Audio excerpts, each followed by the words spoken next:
అందరికీ నమస్తే.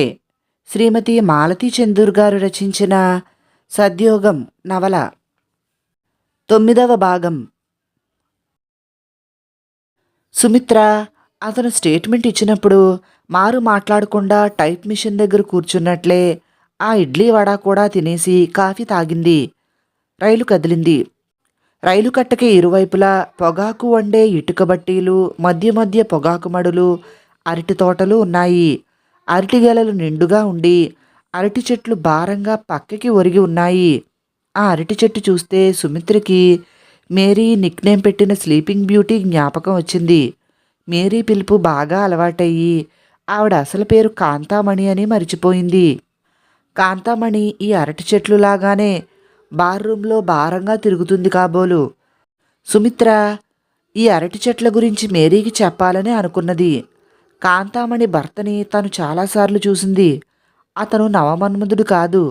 బాగా ఆస్తిపాస్తులున్నాయట. కానీ మనిషి లావుగా ఉంటాడు. టూత్ బ్రష్ మీసాలు, నలుచదరపు మొహం. దానికి తగ్గట్టు కళ్ళజోడు ఫ్రేమ్ కూడా నలుచదరంగా ఉండి ఆ ముఖం బొత్తుగా చదరంగం బాలలాగా ఉంటుంది. ఆ నలుచదరంగం బుర్ర మీద తుప్పలాంటి జుట్టు. ఆ జుట్టు ఒత్తుగా ఉంటుంది. అతను పక్కన నిల్చుంటే లోమావాసన ఘాటుగా వస్తుంది. పైన ఎర్రగా, చివర్లన నల్లగా, కుదుళ్లలో తెల్లగా, 3 రంగుల్లో ఉన్న ఆ జుట్టు ఎప్పుడూ చిందరవందరగా ఉంటుంది. అటువంటి నవమన్మధుడిని చూసి ఎవరు ప్రేమిస్తారు? అతన్ని గురించి కాంతామణికి అంత భయం దేనికో. సార్, కాంతామణి గారి భర్త పేరేమిటి? ఆయనకి బాగా ప్రాక్టీస్ ఉందా? ఏం అలా అడుగుతున్నావు? నీకు తెలీదా అతని పేరు? లేదండి, తెలుసుకునే అవసరం రాలేదు. ఆమెతోనే అప్పుడప్పుడు మాట్లాడుతుంటాను. ఆమె మాతో ఎక్కువ కలవరు. మేరీతోనే నాకు బాగా చనువు. మేరీ చాలా సోబర్. కేరళ నుంచి వచ్చింది కదూ. మంచి ధైర్యస్తురాలు. She will come up one day. Kantamani భర్త పేరు చలపతిరావు. అలాంటి వాళ్ళు ప్రతి చోట కొందరు ఉంటారు. వాళ్ళ అవసరం మాలాంటి వాళ్ళకి చాలా ఉంటుంది. అదేమిటి సార్? బార్ అసోసియేషన్లో ఏ చిన్న పని ఉన్నా, మీటింగ్ ఉన్నా చలపతిరావు హనుమంతుల్లా పరిగెడుతూ ఉంటాడు. పార్టీలు, డిన్నర్లు అంటే ఆ కారు వేసుకుని ఇంటింటికి వచ్చి వసూలు చేసుకుని పోతుంటాడు. ఇన్విటేషన్లు వేయించటం, డిన్నర్లయితే హోటల్స్లో ఏర్పాటు చేయించటం, అన్ని పనులు తన మీద వేసుకుని చేస్తాడు. చీఫ్ గెస్ట్తో ఒక ఫోటో దిగనిస్తే చాలు. అవుట్ ఆఫ్ థ్యాంక్స్ ఎలాగూ అతన్నే చెప్పమంటాము. కొత్త జడ్జి వచ్చినా, పాత జడ్జి వెళ్ళినా వెల్కమ్, ఫేర్వెల్కి చలపతిరావు చాకరీ చేసినట్లు ఎవ్వరూ చేయలేరు. నాకు అందుకనే అతన్ని చూస్తే ఇష్టం. సీనియర్ కంఠం సీరియస్గా ఉన్నా కళ్ళు నవ్వుతున్నాయి. సార్, మీరంతా అతన్ని అమాయకుడిని చేసి చాకరీ చేయించుకుంటున్నారు. ఇది అన్యాయం. అరే, అతను చాకరీ అనుకోవటం లేదు. ఇది పబ్లిక్ లైఫ్ అనుకుంటున్నాడు. అవుట్ ఆఫ్ థ్యాంక్స్ రాసుకుని మా అందరికీ తీసుకొచ్చి చూపిస్తాడు. చాలా ఇంకా రాయనా అని. సుమిత్ర కుతూహలంగా చూసింది. అతని అవుట్ ఆఫ్ థ్యాంక్స్ నువ్వు వినలేదనుకుంటా. అతిథులతో మొదలుపెట్టిన list, printing press, lights and mic, catering, కుర్చీలు వగైరా అద్దెకిచ్చిన హైర్ ఫామ్, పూలదండల షాపుల వాళ్ళు, వంటవాళ్ళు, సర్వింగ్ స్టాఫు, పందిరి వేసిన కాంట్రాక్టర్లు, కూలీలు, ఇలా ఒక్కొక్కరికి థ్యాంక్స్ చెప్పుకుంటూ 2 పేజీల లిస్ట్ రాస్తాడు. ఈ 2 పేజీలని ఒక్క వాక్యంలో కుదించవచ్చునని చెప్పి అతన్ని నిరాశపరచటం మాకు ఇష్టం ఉండదు. కోర్టులో ఎలాగూ అతని కంఠం వినిపించదు. కనీసం మైక్లోనన్నా అతని కంఠం మారుమోగనివ్వమని ఊరుకుంటాము. నవ్వును ఆపుకుంటూ చెప్పాడు Venkatraman. Sir, you are very cruel అంది సుమిత్ర జాలిపడుతూ. అసలు క్రూయాలిటీ నాది కాదు, మీ కాంతామణిది. Poor fellow. ఆ భార్య అతన్ని ఊపిరి ఆడనివ్వక చంపుతుంది. ఒక మనిషిని హింసించాలంటే అలాంటి పెళ్ళాన్ని కట్టాలి. జన్మాంతర శిక్ష. హార్డ్ లేబర్ దీనికంటే ఎన్నో రెట్లు నయం అన్నాడు. మీకు ఇవన్నీ ఎలా తెలుసు? ఛాంబర్స్ వదిలి రారు కదా అసలు. నువ్వు 2 ఏళ్లయింది ఎన్రోల్ అయ్యి. నేను 15 ఏళ్లయింది ప్రాక్టీస్ ఆరంభించి. ఒక్క ముక్కలో తేల్చేశాడు వెంకట్రామన్. రైలు గోదావరి బ్రిడ్జి మీదకి ప్రవేశించబోతున్నది. ఆ బ్రీఫ్ కేసులో పసుపు రంగు మూట ఉన్నది అందుకో అన్నాడు వెంకట్రామన్. సుమిత్ర లేచి బ్రీఫ్ కేసులోంచి పసుపు మూట తీసింది. పసుపు బట్టలో డబ్బులు కాబోలు. ఆ మూట అతని చేతికి అందించింది. గోదావరి బ్రిడ్జి మీద నుంచి రైలు నెమ్మదిగా వెళుతున్నది. వెంకట్రామన్ కిటికీలోంచి ఆ మూటని నీళ్లలోనికి విసిరాడు. సుమిత్ర ఆశ్చర్యంగా చూస్తున్నది. ఒక్క మనిషిలో ఇన్ని స్వభావాలా? ఇంత నిశితంగా ఆలోచించే ఈ మనిషికి వీటిల్లో నమ్మకం ఉందా? నా మిస్సెస్కి ఇలాంటి విషయాల్లో చాలా పట్టుదల. దక్షిణాది వెళితే కావేరీలో కాళ్ళు కడుక్కుని తల మీద నీళ్లు చల్లుకోవాలంటుంది. కృష్ణా గోదావరి నదుల్లో డబ్బులు వేయమని ప్రత్యేకంగా ఇస్తుంది. నా డ్యూటీ అయిపోయింది అన్నాడు. సుమిత్రకు మరొకసారి ఆశ్చర్యం కలిగింది. ఈ మనిషి ఎదుటివారిని ఎంత బాగా చదవగలడు? అతను చెప్పకపోతే తను అడగదు. ఎవరి నమ్మకాలు వాళ్ళవి అనుకుని ఊరుకుంటుంది. కానీ ఈ పని ఎందుకు చేస్తున్నాడో కారణం చెప్పాడు. ఆ కారణం వెనుక అతని భార్య మీద ఉన్న ప్రేమ, గౌరవం అర్థమవుతున్నాయి. దాంపత్యం అంటే ఏమిటి? ప్రేమ ఉంది అని పైకి చెప్పుకోక్కర్లేదు. ప్రేమ పాటలు పాడుకోక్కర్లేదు. ఒకరి విశ్వాసాలని మరొకరు మన్నించగలగాలి. వాళ్ళిద్దరిలో ఈ సుగుణం ఉంది. అందుకనే అలిమేలు అంత సరళంగా నవ్వగలుగుతున్నది. రాజమండ్రి స్టేషన్లో వెంకట్రామన్ బ్లిడ్జి ఫెమీనా కొన్నాడు. ఫెమీనా సుమిత్ర వైపు తోసి అతను బ్లిడ్జి చదవటం ఆరంభించాడు. సామర్లకోటలో ట్రైన్ ఆగేదాకా అతను పేపర్లోంచి తల ఎత్తలేదు. సుమిత్ర కాసేపు ఫెమీనా చదివి కిటికీలోంచి చూస్తూ కూచుంది. సామర్లకోట దగ్గర పడుతున్న కొద్దీ మొలాసిస్ వాసన దగ్గరవుతూ ఉంటుంది. పారీ కంపెనీ వాళ్ల ఫ్యాక్టరీ దాటుకుని స్టేషన్లోనికి ప్రవేశించింది రైలు. రైలు ఆగేసరికి వెంకట్రామన్ క్లయింటు ప్లాట్ఫారం మీద ఎదురుచూస్తున్నాడు. సామాను కిందకు దించాక వెంకట్రామన్ అడిగాడు, టాక్సీ ఏ ప్రాంతం నుంచి తెప్పించారు? మీరు చెప్పినట్లే దూరం నుంచి తెప్పించాను. గుడివాడ టాక్సీ. మీరెస్తున్నట్లు ఎవ్వరికీ తెలియదు అన్నాడు. గుడ్. ఈమె నా చెల్లెలని చెప్పండి. మేమెవ్వరమో తెలియనివ్వకండి. అట్లాగే సార్ అన్నాడు క్లయింట్ భయభక్తులతో. ఇతన్ని ఇది వరకు ఒకసారి సుమిత్ర మద్రాసులో చూసింది. సీనియర్ పక్కనున్నప్పుడు సుమిత్ర పలకరిస్తే తప్ప మాట్లాడదు. అది మొదట్నుంచి అలవాటైంది. రైల్లో తనతో నవ్వుతూ కబుర్లు చెప్పిన వెంకట్రామన్ వేరు, ఈ సీనియర్ వేరు. అతను క్లయింట్ కేసు తాలూకు కొన్ని పాయింట్లు అడుగుతున్నాడు. ముందు సీట్లో డ్రైవర్ పక్కన కూర్చుని వెనక్కి తిరిగి క్లయింటు వివరాలన్నీ చెబుతున్నాడు. సుమిత్ర వైపు తిరగకుండానే చెయ్యి చాపాడు. సుమిత్ర ట్రైన్లో టైప్ చేసిన పాయింట్స్ అతని చేతికి అందించింది. విశాఖపట్నం వెళ్ళి మీరు డాక్టర్స్ని తీసుకురాగలరా? తీసుకొస్తాను, కానీ ఇద్దరే వస్తామంటున్నారు. మూడో ఆయన సుముఖంగా లేడు అన్నాడు క్లయింటు. ఎందుకని? పూర్వం సాక్ష్యం ఇచ్చిన డాక్టర్ మీద ఎంక్వైరీ జరుగుతున్నది. అతన్ని సస్పెండ్ చేశారు. ఈ కొత్త అతను భయపడుతున్నాడు. సాక్ష్యం మనకి వ్యతిరేకంగా ఇచ్చాడని, తప్పుడు సర్టిఫికెట్స్ ఇచ్చాడని వివరంగా చెప్పాను. కానీ భయపడుతున్నాడు. మీరు వస్తే అతన్ని నమ్మించగలం. ఇక్కడి నుంచి వైజాగ్కి ఎంతసేపు పడుతుంది రోడ్డు మీద అయితే? అన్నాడు వెంకట్రామన్. 4 గంటలు పట్టవచ్చు. సరే, ముందు మీ మదర్ని చూసి మిగతావి నిశ్చయించుకుందాం. ఈ డాక్టర్ని సస్పెండ్ చేసి ఎంక్వైరీ పెట్టారని కదూ చెప్పారు. అది మన కేసుకు చాలా బలమిస్తుంది అన్నాడు వెంకట్రామన్. టాక్సీ రైలు గేటు దగ్గర ఆగింది. హౌరా మైలు వెళితే గాని లెవెల్ క్రాసింగ్ గేటు తెరవరు. డీజిల్ ఇంజిన్ బర్రెగొడ్డలా రంకివేసి లెవెల్ క్రాసింగ్ను దాటింది. టాక్సీ పిఠాపురం పొలిమేర్లకు వచ్చింది. స్టేషను, హైస్కూలు, సినిమా హాలు, ఎత్తైన ప్రహారీ గోడలు కనిపిస్తున్నాయి. అవి దివాణపు గోడలు కాబోలనుకున్నది సుమిత్ర. కారు క్లయింట్ ఇంటి ముందు ఆగింది. పెద్ద గేట్లు తెరుచుకున్నాయి. కారు లోపలికి వెళ్ళింది. పై గేట్లు మూసుకున్నాయి. లోపల పెద్ద ఆవరణ. 4 వైపులా వసారాలు దించిన పూర్వకాలపు పెంకుటిల్లు. లోపల శుభ్రంగా శుచిగా ఉంది. వెంకట్రామన్కి, సుమిత్రకి పక్కపక్కన గదులిచ్చారు. దొడ్లో స్నానాల గదిలో వేడినీళ్లు సిద్ధంగా ఉన్నాయి.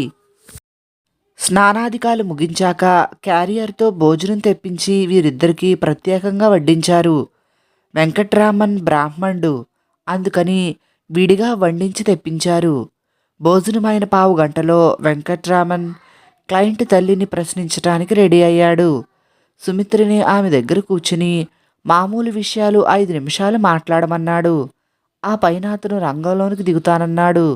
వీళ్ళిద్దరినీ ఇంటి లోపల భాగాన ఉన్న మండువాలోనికి తీసుకెళ్లారు. కుడివైపున గది. గాలి వెలుతురు వస్తూ విశాలంగా ఉన్నది. ఆ గదిలో పట్టెమంచం మీద ముసలావిడ పడుకుని ఉన్నది. తలకట్టు నల్లగా నిగనగలాడుతున్నది. ఒక్క తెల్ల వెంట్రుక కూడా లేదు. నీరు కాని రంగు చీర కట్టుకున్నది. తెల్లని రవిక వేసుకున్నది. పచ్చని ముఖం. ఆవిడ ముఖంలో అక్కడక్కడా ముడతలు. పొడుగ్గా తిరుచూరణంతో నామం పెట్టుకుని ఉన్నది నుదుటి మీద. నువ్వు కుర్చీ దగ్గరకు లాక్కుని కూర్చో. ఆమె చెప్పేది వినిపిస్తుందో లేదో పాలిపోయినట్లు ఉన్న ఆ ముసలామెను చూస్తూ అన్నాడు వెంకట్రామన్. సుమిత్రకి ఈ పరిస్థితి కొత్తగా ఉన్నది. సీనియర్ ఎదుట ఈ పెద్దామని పలకరించి మాట్లాడాలి. ఆమె తనకి బొత్తిగా అపరిచితురాలు. కానీ ఏం మాట్లాడాలి? కంగారుగా సీనియర్ ముఖంలోనికి చూసింది. అతని కళ్ళు తీక్షణంగా ఉన్నాయి. ఈ మాత్రం మాట్లాడలేవా అన్నట్లు చూస్తున్నాడు.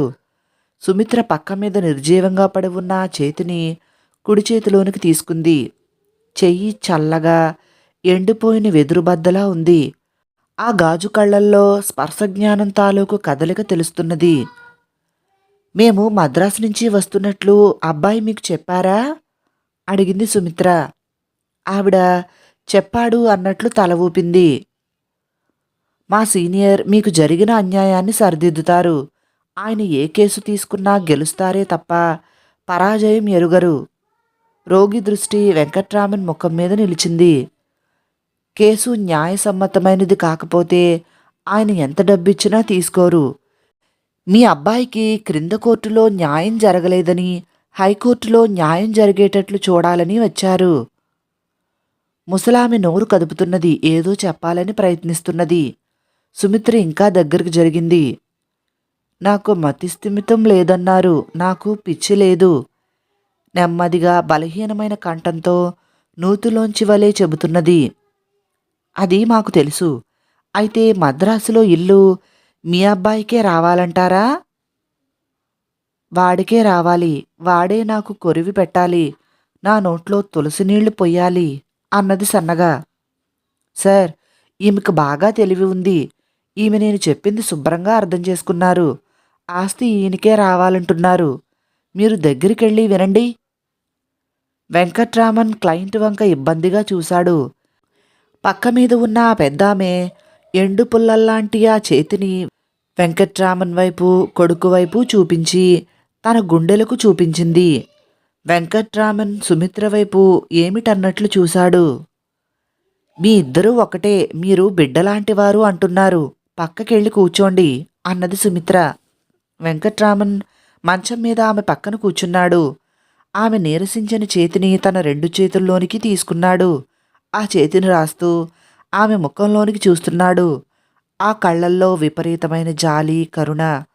ఆ క్షణంలో తన సీనియర్ నిజంగానే కదిలిపోయాడు. అతని ఆప్యాయతలో నటన లేదు. వెంకట్రామన్ నెమ్మదిగా వివరంగా చెబుతున్నాడు. అమ్మా, నేను లాయరుగా ఫీజు కోసం మాట్లాడుతున్నాననుకోకండి.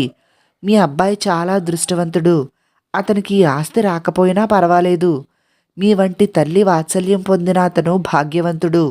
ఈ ఆస్తిపాస్తులు, ధనధాన్యాలు అశాశ్వతం.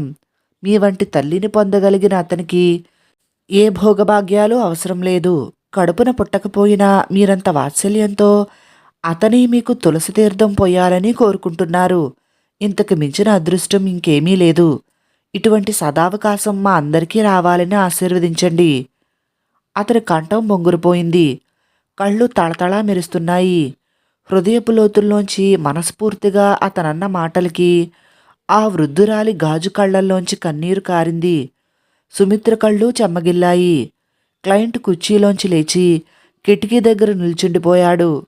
ఒక్క క్షణం ఆ గదిలో నిశ్శబ్దం ఆవరించింది. ఆ త్రుటిలో అందరూ కక్షలు, కార్పణ్యాలు మరిచిపోయారు. నిశ్చలమైనది, శాశ్వతమైనది అయిన ఆ మాతృప్రేమ వారిని ముగ్ధులను చేసింది. మంచం మీద ఉన్న ఆ వృద్ధురాలు చెయ్యి ఎత్తి దాహం అన్నట్లు చూపించింది. వెంటనే సుమిత్ర, ఆమె దాహం అంటున్నారు అన్నది. మంచినీళ్లు కాదు, గ్లూకోజ్ కలిపి ఇవ్వండి. ఒక్క 10 నిమిషాలు ఆమెని శ్రమ పెట్టదలుచుకున్నాను అన్నాడు వెంకట్రామన్. గ్లాసులో గ్లూకోజ్ కలిపి తీసుకొచ్చారు. అల్మారాలో ఉన్న కొమ్ము చెంబులో గ్లూకోజ్ వాటర్ పోసి క్లయింటు తల్లికి పట్టించబోయాడు. వెంకట్రామన్ ఆ కొమ్ము చెంబుని అందుకుని ఆమె తల తొడమీద పెట్టుకుని పసిపిల్లకు పోసినట్లు అతి జాగ్రత్తగా కొద్ది కొద్దిగా తాగించాడు. ఆమె నిదానంగా గుటక వేసి 5 నిమిషాలు అలానే తొడమీద తలపెట్టుకుని కళ్ళు మూసుకుని పడుకున్నది. గదిలో ఎవరూ కదల్లేదు, శబ్దం చేయలేదు. ఊపిరి బిగబెట్టినట్లు చూస్తూ కూర్చుని ఉన్నారు. ఆమె నెమ్మదిగా కళ్ళు తెరిచింది. నా మరుదులు ఈ ఆస్తిని నా కొడుక్కి కాకుండా తీసుకుందామని చూస్తున్నారు. నా దగ్గరికి ఏ డాక్టరు రాలేదు. నన్నెవ్వరూ పరీక్ష చేయలేదు. తల్లి పోయినప్పటినుంచి వీడిని కడుపులో పెట్టుకుని పెంచాను. ఈ ఆస్తి వాడికే చెందాలి. ఆ కంఠంలో కాస్త శక్తి వచ్చింది. స్పష్టంగా నిదానంగా చెప్పింది. ఆ రోజు 3 గంటలకి వెంకట్రామన్ విశాఖపట్టణానికి ప్రయాణమవుతూ, నువ్వు ఇల్లు దాటి బయటికి వెళ్లకు. కొత్త మనిషి వచ్చిందంటే అవతల పార్టీ వాళ్ళకి అనుమానం రావచ్చు. ఆ పెద్దామని ఎవరూ డిస్టర్బ్ చేయకుండా చూడు. మేము తెల్లారే వేళకి వచ్చేస్తాం అన్నాడు సుమిత్రతో. ఆ రోజు తెల్లవారుగట్ల 3ంటికి విశాఖపట్నం నుంచి 2 కార్లొచ్చాయి. ఒకటి వీళ్ళు వెళ్ళిన టాక్సీ, రెండవది అక్కడి నుంచి డాక్టర్స్ని తీసుకొచ్చింది. 2 డాక్టర్స్లో ఒక అతను మెంటల్ హాస్పిటల్ సూపరింటెండెంటు, మరో అతను స్టాఫ్ డాక్టరును. కేజీ నుంచి మరో న్యూరాలజిస్ట్ని కూడా తీసుకొచ్చారు. ఈ ముగ్గురు వచ్చాక ఓ 2 గంటలు అప్పటికప్పుడు ఏర్పాటు చేసిన మంచాల మీద పడుకున్నారు. తెలతెలవారుతుండగా కాఫీలయ్యాక పేషెంట్ని విడివిడిగాను ముగ్గురూ కలిసి ప్రశ్నించారు. వాళ్ళడిగిన ప్రశ్నలు, పేషెంట్ చెప్పిన సమాధానాలు వెంకట్రామన్ అక్కడికక్కడే నోట్ చేసుకున్నాడు. ఈ నోట్సు సుమిత్ర వెంటనే టైప్ చేసి తీసుకువచ్చింది. ముగ్గురు డాక్టర్సు పేషెంట్కి దైహికమైన అనారోగ్యం తప్ప మానసికమైన రుగ్మత ఏమీ లేదని, ఆమె తెలివిగా క్లియర్గా ఆలోచిస్తున్నదని సర్టిఫికెట్ ఇచ్చారు.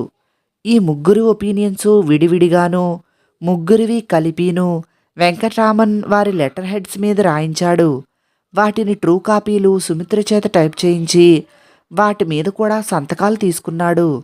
మెడికల్ ఎగ్జామినేషన్కి వారికి సహజంగా రావాల్సిన ఫీజు కూడా అక్కడే ఇప్పించి ఓచర్లపై సంతకాలు తీసుకున్నాడు.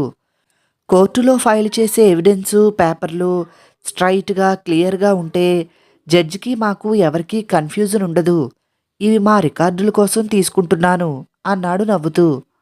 ఆ ముగ్గురు డాక్టర్లని తిరిగి విశాఖపట్నం పంపటానికి ముందుగానే ఊళ్ళోని పెద్ద మనుషులని 4గురిని తీసుకొచ్చాడు క్లయింటు. అందులో పంచాయతీ సమితి మెంబర్ కూడా ఒక ఆయన ఉన్నాడు. ఆ 4 సాక్షుల ముందు డాక్టర్స్ ఒపీనియన్ చదివి వినిపించాడు.